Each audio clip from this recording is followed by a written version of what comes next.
All right, well, thank you and welcome to Scalable Interactive Graph Genome Visualization with Pantograph.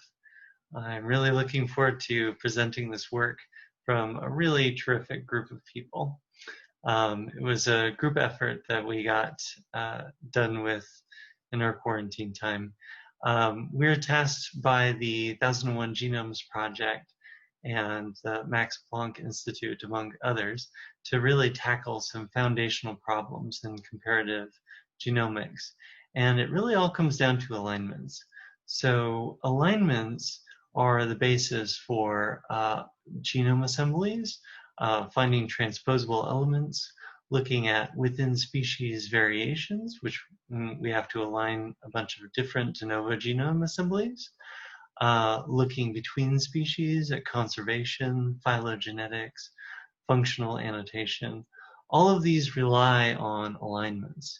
And so the way that we do alignments is very important. In particular, when we do reference-based alignments, it's very common to throw away structural rearrangements. And that accounts for about half of all the biologically meaningful information. So what's the problem here? Well, originally we had 100 genomes, and now we have 100 genomes for every single study. The 1001 Genomes Project with Arabidopsis thaliana looks at putting together 1,000 de novo assemblies. Of course, we have the 1000 Genomes Project with human genome assemblies, and now we're looking at 1 million human assemblies and many more projects to follow. This kind of computation already was taking weeks with even 2 genome alignments. And so now we could be looking at years with the same tools. So that's just not feasible. And this reference bias problem, it becomes worse with more genomes. So for example, the human genome reference is a European. If you use a European reference to compare 2 Africans, they look more dissimilar than if you were to use an African reference genome. And this reference bias problem applies all across the field of comparative genomics. So it'd be great to have a tool that doesn't have this reference bias problem. Alignments require many different parameters, which require tweaking. And so it'd be nice if we made that process more transparent.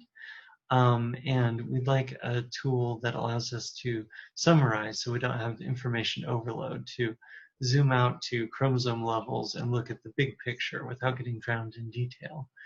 And we like a data format that doesn't become unwieldy when we have rearrangements on top of rearrangements.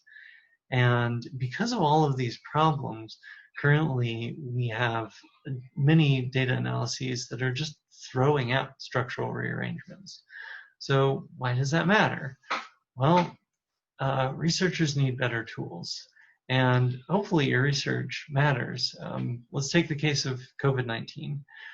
Right now, we have probably billions of individuals infected with, well, trillions of copies of a viral genome, each producing their own mutations. Now, normally that wouldn't matter for the mutation rate, except if you do a selection sweep. If we come up with a vaccine or drug or anything like that, and we begin eradicating the virus from billions of individuals, that creates a selection sweep which specifically selects for resistance to whatever our solution is. And so if we don't know about that variant, we can end up creating pandemic 2.0. We could have COVID 2021.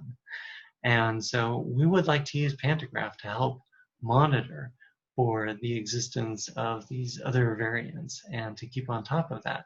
And that means not throwing away any kind of variant: SNPs, insertions, deletions, and structural rearrangements.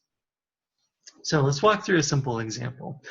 At the top, I have a multiple sequence alignment with 5 individuals and a green block of text. This is a syntemic block with a pink element at the beginning and at the end because of rearrangements. Now, multiple sequence alignments don't really allow you to show this, so I've shown it with coloring.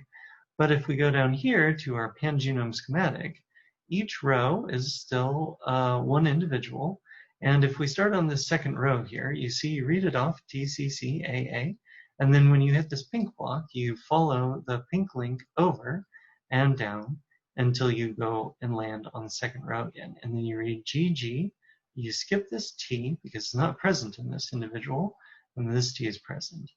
And then you follow the second green link up to right here. Second row again, read across. There's a snip with the trivariate site, and across to the third structural rearrangement, which just skips that. And then we have GCTAT.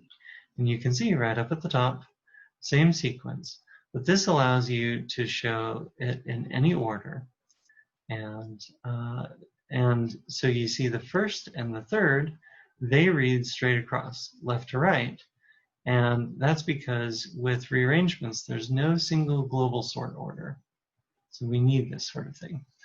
So this effort was part of a much larger virtual biohackathon, and we've made available through the public sequence resource team 1,300 viral genomes, which you can access at this URL.